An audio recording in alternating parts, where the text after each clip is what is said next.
maybe not 5,000, but Prince is going to come and share with us, all the way from Sierra Leone.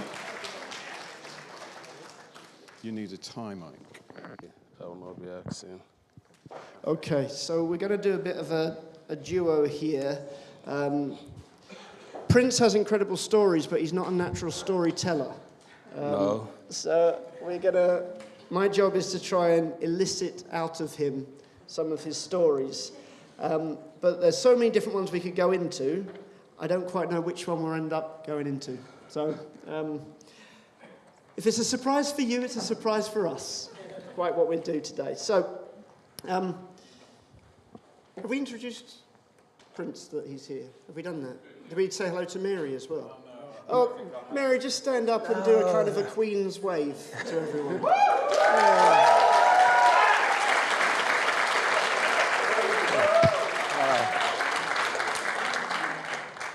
You want to say something about your best wife? Yes, she's special to me. Good morning, everyone. We're pleased to be here again. We feel at home anytime we come back. Thank you for having us.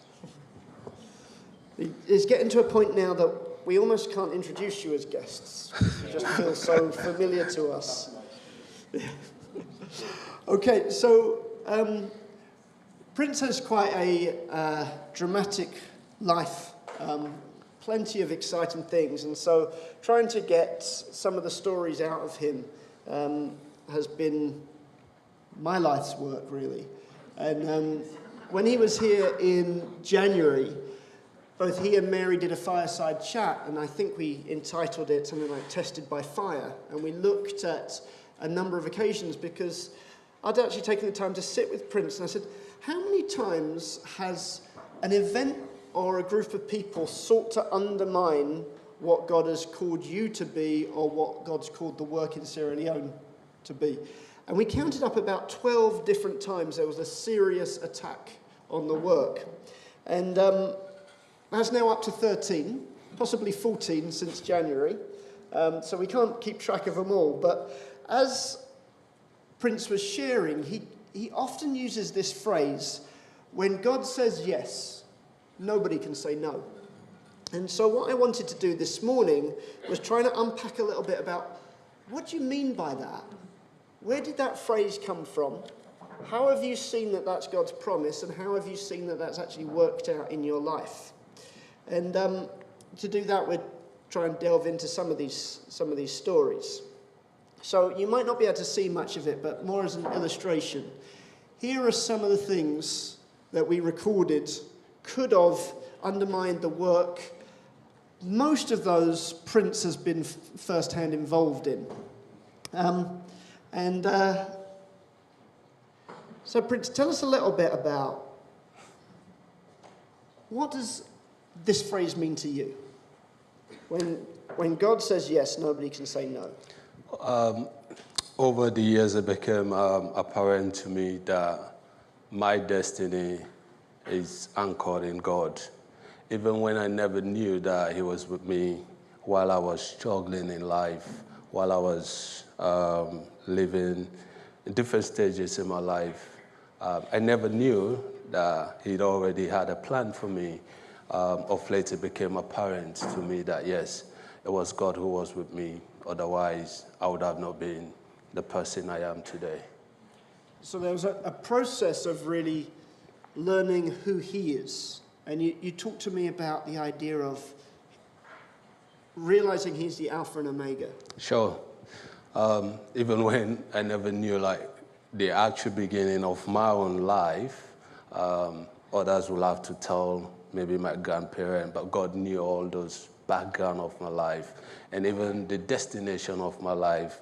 Of late, it's becoming real to me that, yes, all what I've been going through, it's just like step by step, God is taking me to that destination that He has for me. So He is the Alpha and Omega. He knows my part, my beginning, and He knows the end day of my journey. So if you get this sense of the eternity of God going across a timeline, Prince doesn't know his beginning, he doesn't know where it's going tomorrow, but that falls within the context of a God that knows everything, that has been there from the beginning and the end. And so you talk about that idea of anchoring yourself into a reality of who he is. Can you say anything more about that? So yes, any time in my life when I'm faced with kind of issues or challenges or attack, I've seen God intervene. So I've reached to a point where I've had that confidence that the best place to be is in God, to anchor myself in God. It's not just about, yes, we can do things in the physical, but God has the better answer to whatsoever the challenges might be. He has the better answer. So I find pleasure in anchoring myself in God. So sometimes when there are attacks, many will say, let's go this way. I would say what God is saying in this situation, or let's attack back. In that sense, what God is saying is the best thing to do at the moment. So most people would have heard your story, particularly during the Civil War and how you were captured and forced to fight by the rebels. Mm-hmm. Just talk a little bit about how, when you look back, you saw God's hand on you.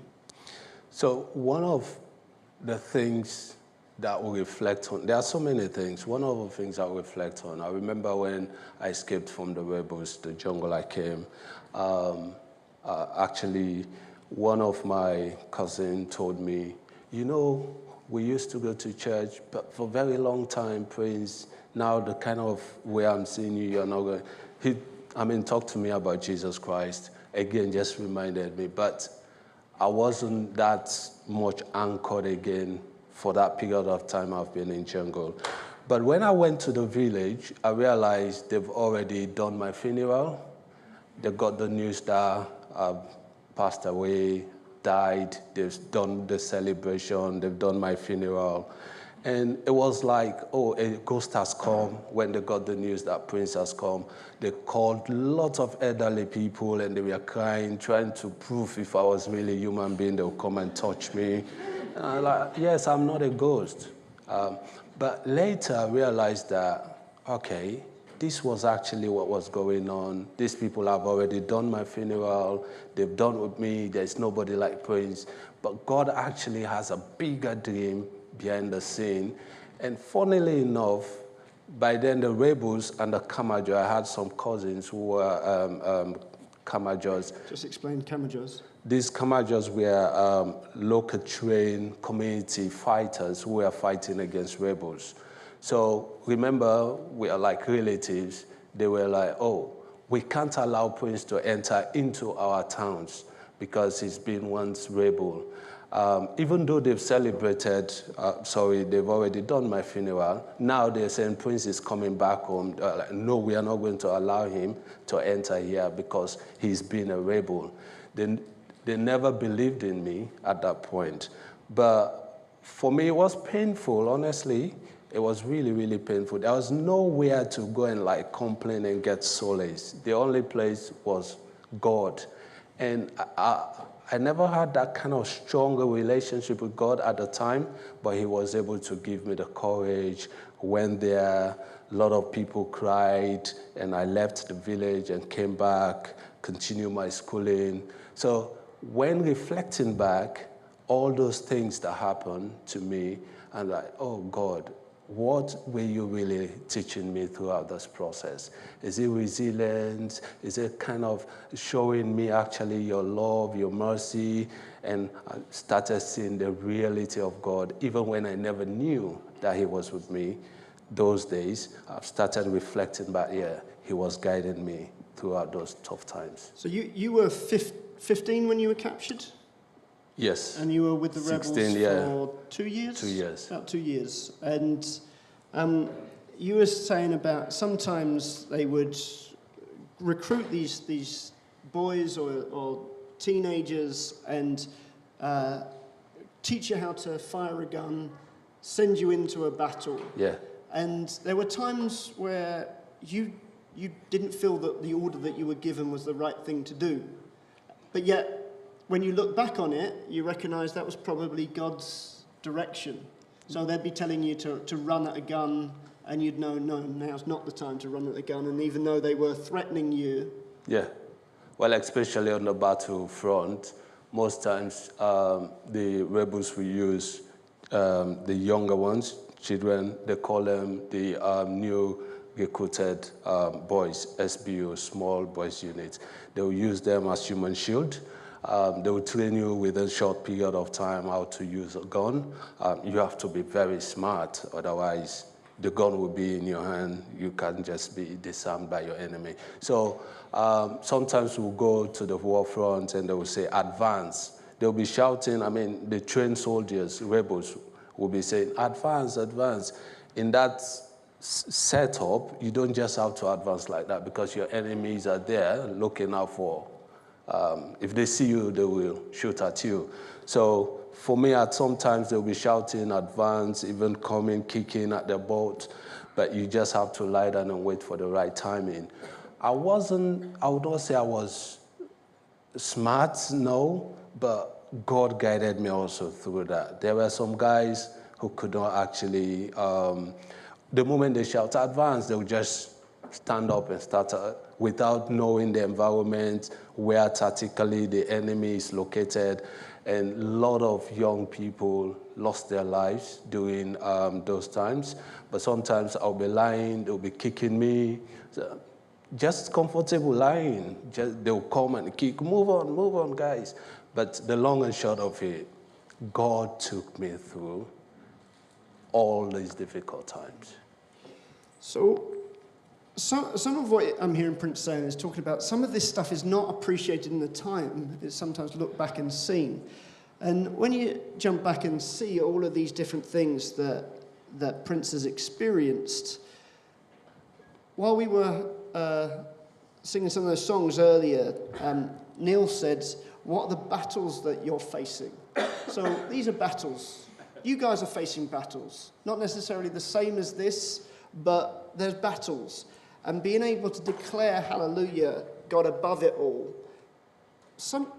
How do we get to that stage? Well, Prince is talking about, well, there was a sense, but became clearer later on that God was working with him all of that time. But as you're listening to Prince, I want you thinking, what is the battle that God's wanting to show me that he's saying yes in, even if the battle would lead me to think no's going to win? Right, so just talk us a little bit about how God became real to you. So you've said that this is not just a phrase that you've read in a book or that you've been taught, but it's something that you've experienced and know to be true. So how did God show himself to be true? So I think it's about the time I became aware of God being real to me, because even when I never knew he was real, he was with me.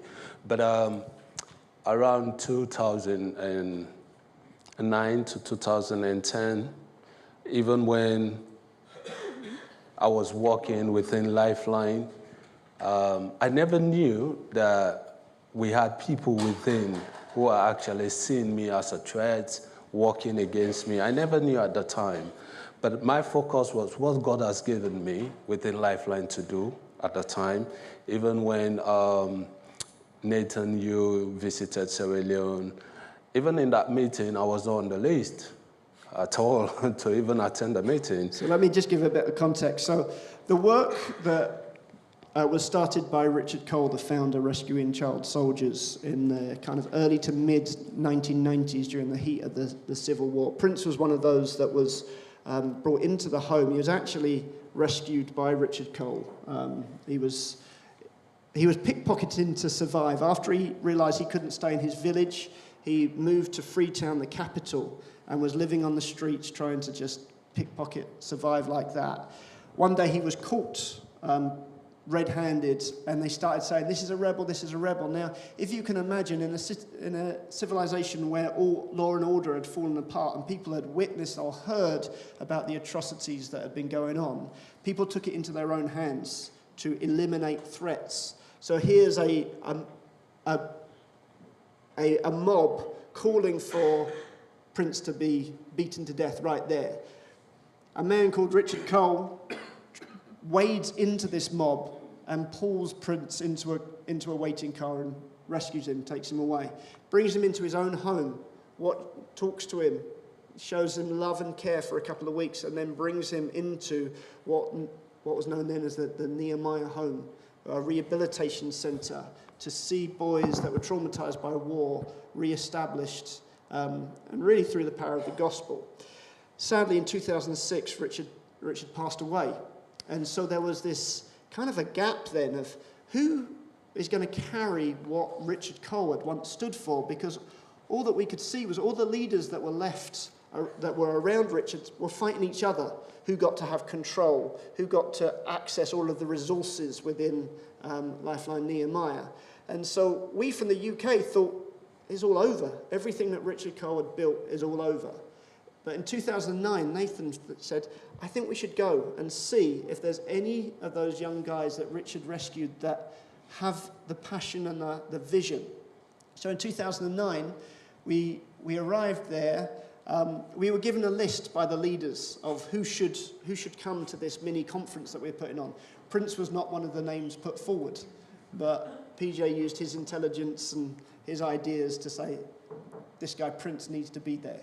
And so Prince was one of the guys that were there. And we discovered, wow, the very heart that we saw in Richard is still beating in some of these guys. So there was 4 guys that we said, this is where the future is. It's not in the older guys that are all fighting each other.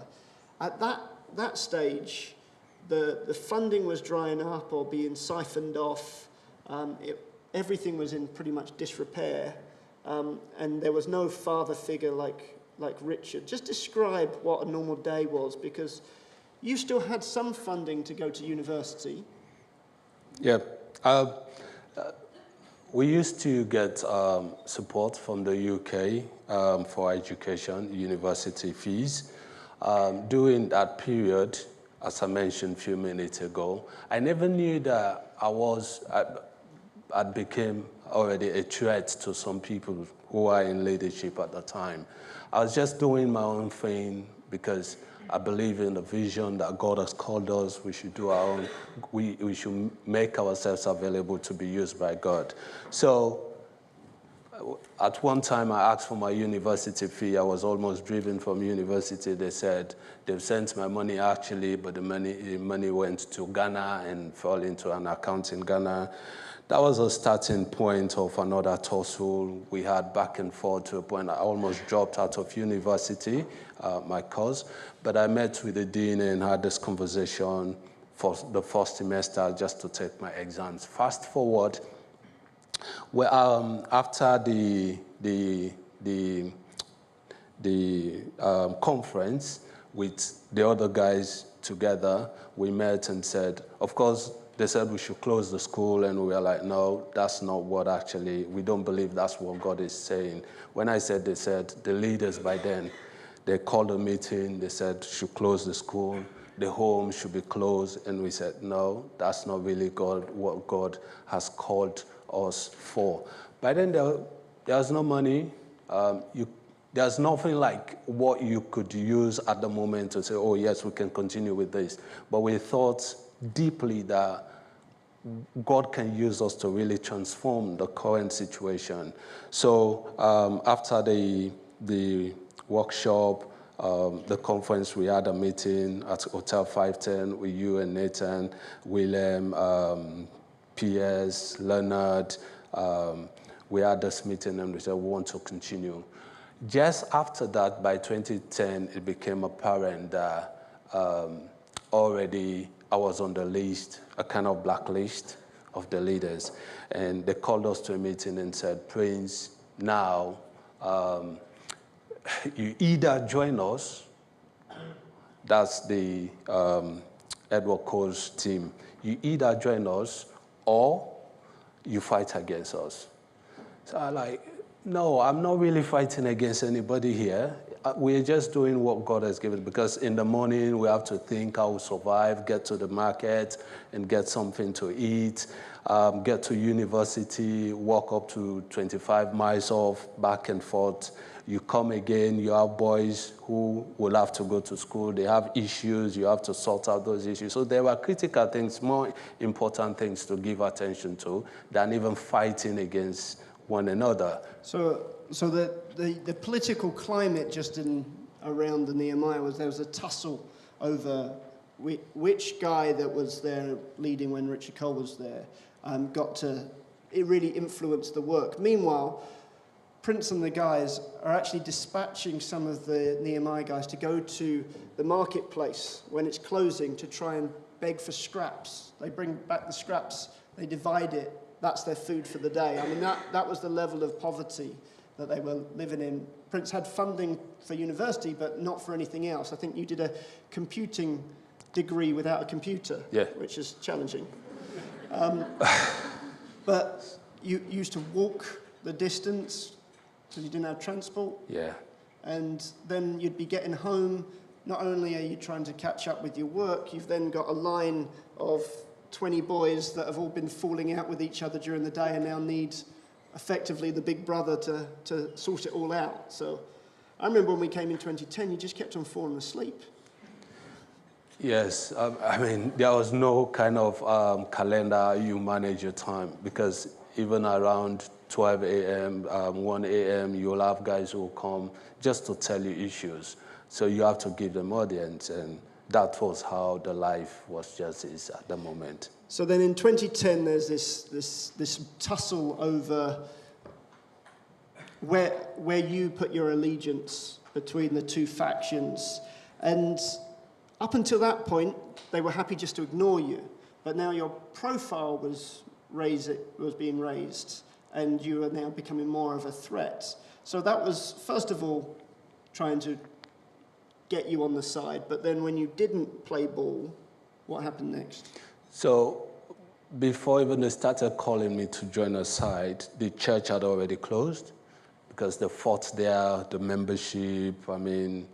Literally fought on stage. Yes. There was a fight between the two leaders over who held the microphone. Yeah. And that was So they were fighting, one members were walking off. That continued. Since that time, the church actually, it was like a real attack against the work. So we said, okay, let's try to revive the church. So the Nehemiah boys, we started meeting, focus on just building the church. And we started inviting friends, and they were coming. They said, okay, to join them. We said no. So the two factions were trying to get us on their side, and we were like, no, guys, let's be neutral. They succeeded to get some boys on other sides, the two factions, but some of us stayed neutral. From that moment, they started calling me to a meeting to negotiate. Okay, now because we asked for some money, to be doing businesses like show, Premiership, Champions League, we'll buy fuel, Super Sport. The first time we decided to go and buy the dishes, we were called by the coal team and said, oh, we have money.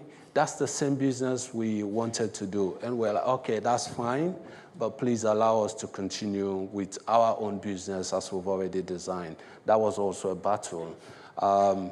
So that's continued to the point that they also hire some of brothers, former Nehemiah boys, who we've lived together, we've shared life together, to come and attack us on a Sunday morning. They were passing with machetes, hoes, nails on sticks. On Sunday morning, they asked them, community people, we were like, where are you guys going? Yeah, we are going to church. They came and attacked us that very morning. It was a fierce fight to the point the police had to come to really dispatch us. Just repeat what you just said, because I don't think people were. So when this armed mob is walking down through the village with machetes, with sticks, with nails put through them, and all kinds of weapons, they were asked, where are you guys going? They said, we're off to church. You get that? Yeah.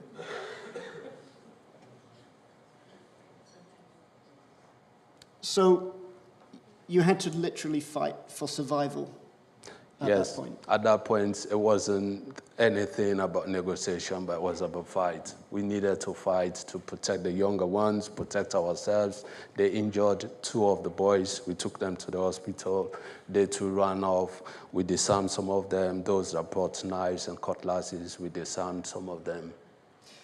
So you were under physical threat at that point, but you were also greatly betrayed by people that had for years been part of Richard's leadership team that was about building you guys up, supporting you, and meant to be loving you.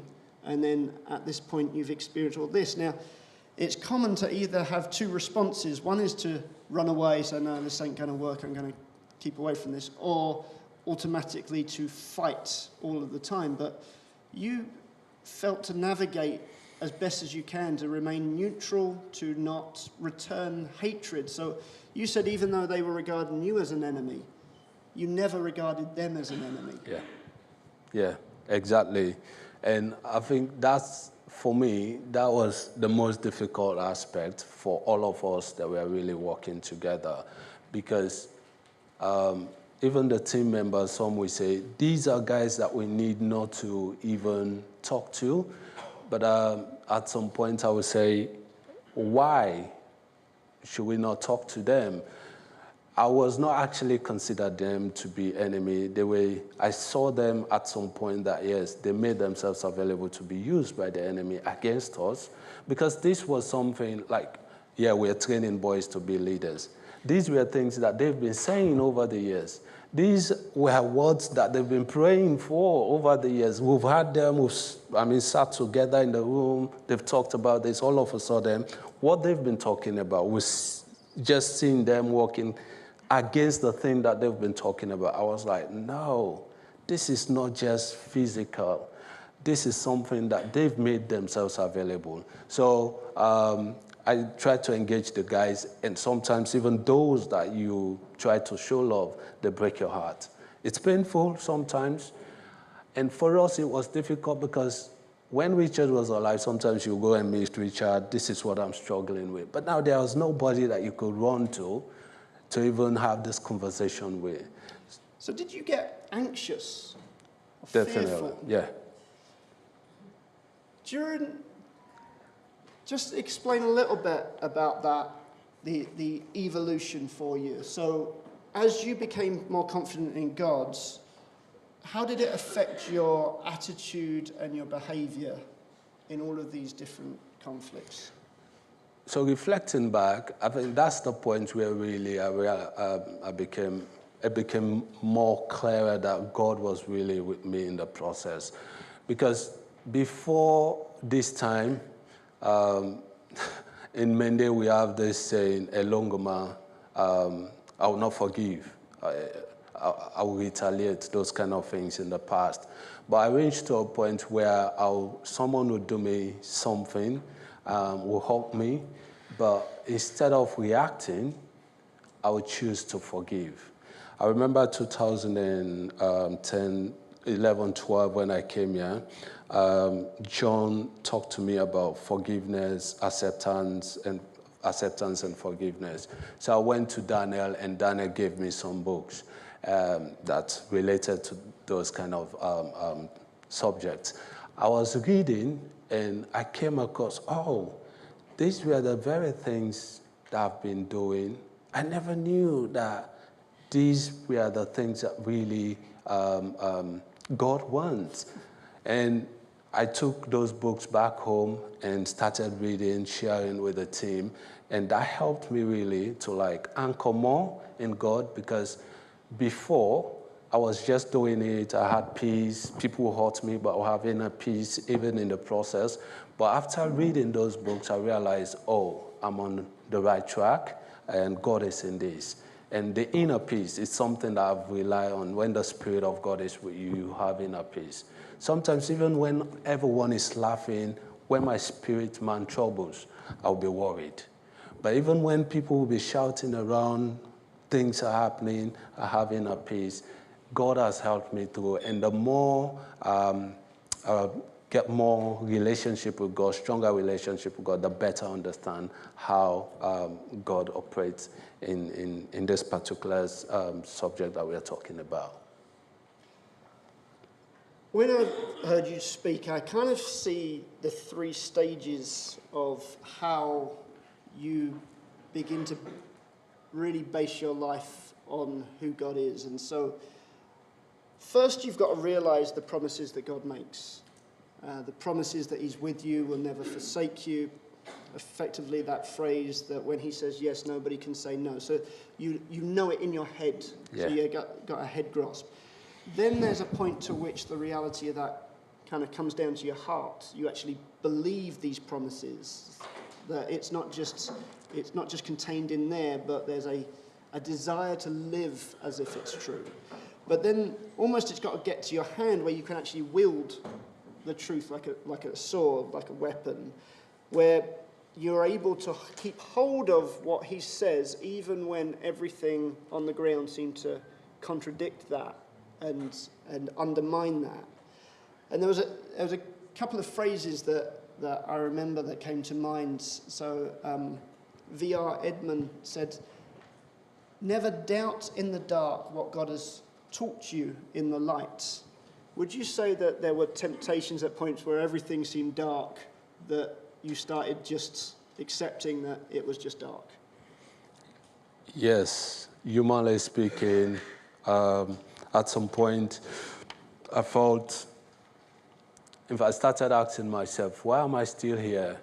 I remember there were times when, of late, maybe around 2015 when we lost the baby, and also a lot of accusation around.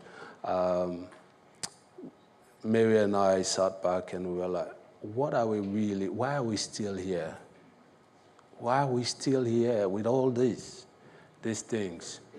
That was a question. It was only God who helped us to really navigate through, because humanly speaking, we were down. People we rely on, people that we were working with, they were just creating stories, accusing us. Even though when God was using us to really save lives, but internally, we were like tortured. I don't know if you understand that. We were like tortured by what people were saying against us. So God helped us through that. It wasn't easy. We were like, okay, why can't we just quit? And that was probably the lowest I've ever known you to be. So you just come through the Ebola epidemic. You lost your own child at birth. And then there was disunity within the leadership team around you. This was guys that had been part of standing with you when all of the other issues had come up in 2010. You at one point considered quitting. Yes, that's just what I was just trying to explain. Who was it that helped at that point? I think let's come back to the phrase, when God says yes, no man can say no. Even for us at that point, we were like, okay, let's quit at this point. But God wanted us to be with him. And we engaged in conversations. Even when we started the conversation, that conversation did not materialize. We were thinking to quit, but that did not materialize.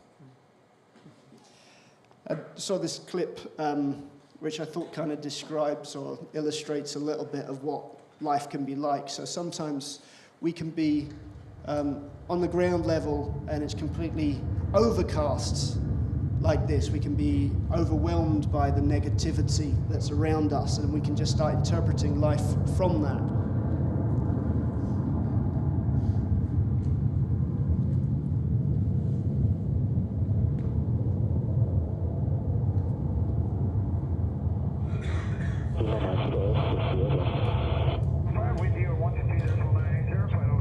And it's so easy in those times to forget that the sun is actually still shining. God is still who he always was and always is and always will be behind the clouds. Another little story that I felt coming to mind when Prince was talking is if you've ever read Narnia, the Narnia series and Horse and His Boy, there's a character in the story called Shasta. That's the main character that you follow through. And he's an orphan, the only survivor of a shipwreck, and his boat just drifts to shore where this fisherman is sitting, and this fisherman raises him. It's not been an easy upbringing for him, and this at one point the adventure starts when this horse comes to him and decides that they're going to escape together. And so there's all these adventures, but there's a lot of trials and tribulations on this adventure. And by the time you get to the end of the book, Shasta's feeling pretty worse for wear, and he ends up talking to this figure that's kind of in the darkness, can't quite work out who it is. And he's just saying, he's explaining his life and what's gone on for him. And so he talks about never knowing his real mother and father and how he'd been brought up by a stern fisherman. He talks about his escape, and during their escape, they're chased by a lion. There's a bit one night where he's having to wait by these tombs, and he's scared, and he feels. But this cat comes up to him, and he feels comforted by this cat there. There's points where he's hearing all these beasts howling around him. And then right towards the end of the story, talking about being chased again by this lion. And he's talking to this figure, and he says, "Don't you feel sorry for me, effectively, for the life that I've had? Haven't I had such bad luck?" And the voice says, "I don't consider you having bad luck. So, but to encounter so many lions." So, well, there was only one lion. It's like, "How do you know that?" "Because I am the lion." And it's like, it's like his blood runs cold. And the voice goes on to describe, says, "I was the lion that forced you when you were running away. By appearing, I forced you to meet up with someone else because your paths then crossed when I appeared. I came to you in the form of a cat when you were scared and needed to be comforted in the tombs. I was the lion that drove the jackals away from you. The howling that you could hear was my protection over you. So I was the lion that gave the horse new strength so it could reach to take the message that it needed to in time by chasing you." And he said, "I was also the lion that pushed the boat to land on the beach where that fisherman had been prepared to take you in as his own." And I've always found this story so amazing because Shasta had no idea, did not know that all of these events, there was actually a hand behind it of love and care and comfort. And always come back to that verse when Jacob woke from his sleep, he thought, "Surely the Lord was in this place and I was not aware of it."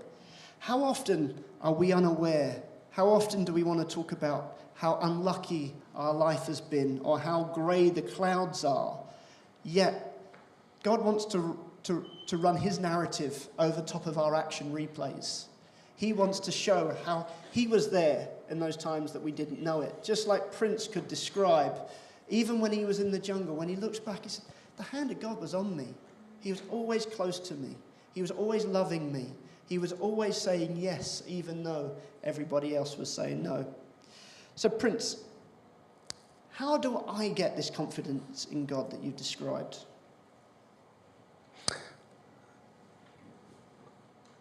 It's only God who gives that. I don't think there is any other way to explain it. For me, I would say the experience with God is what I'm trying to explain here today.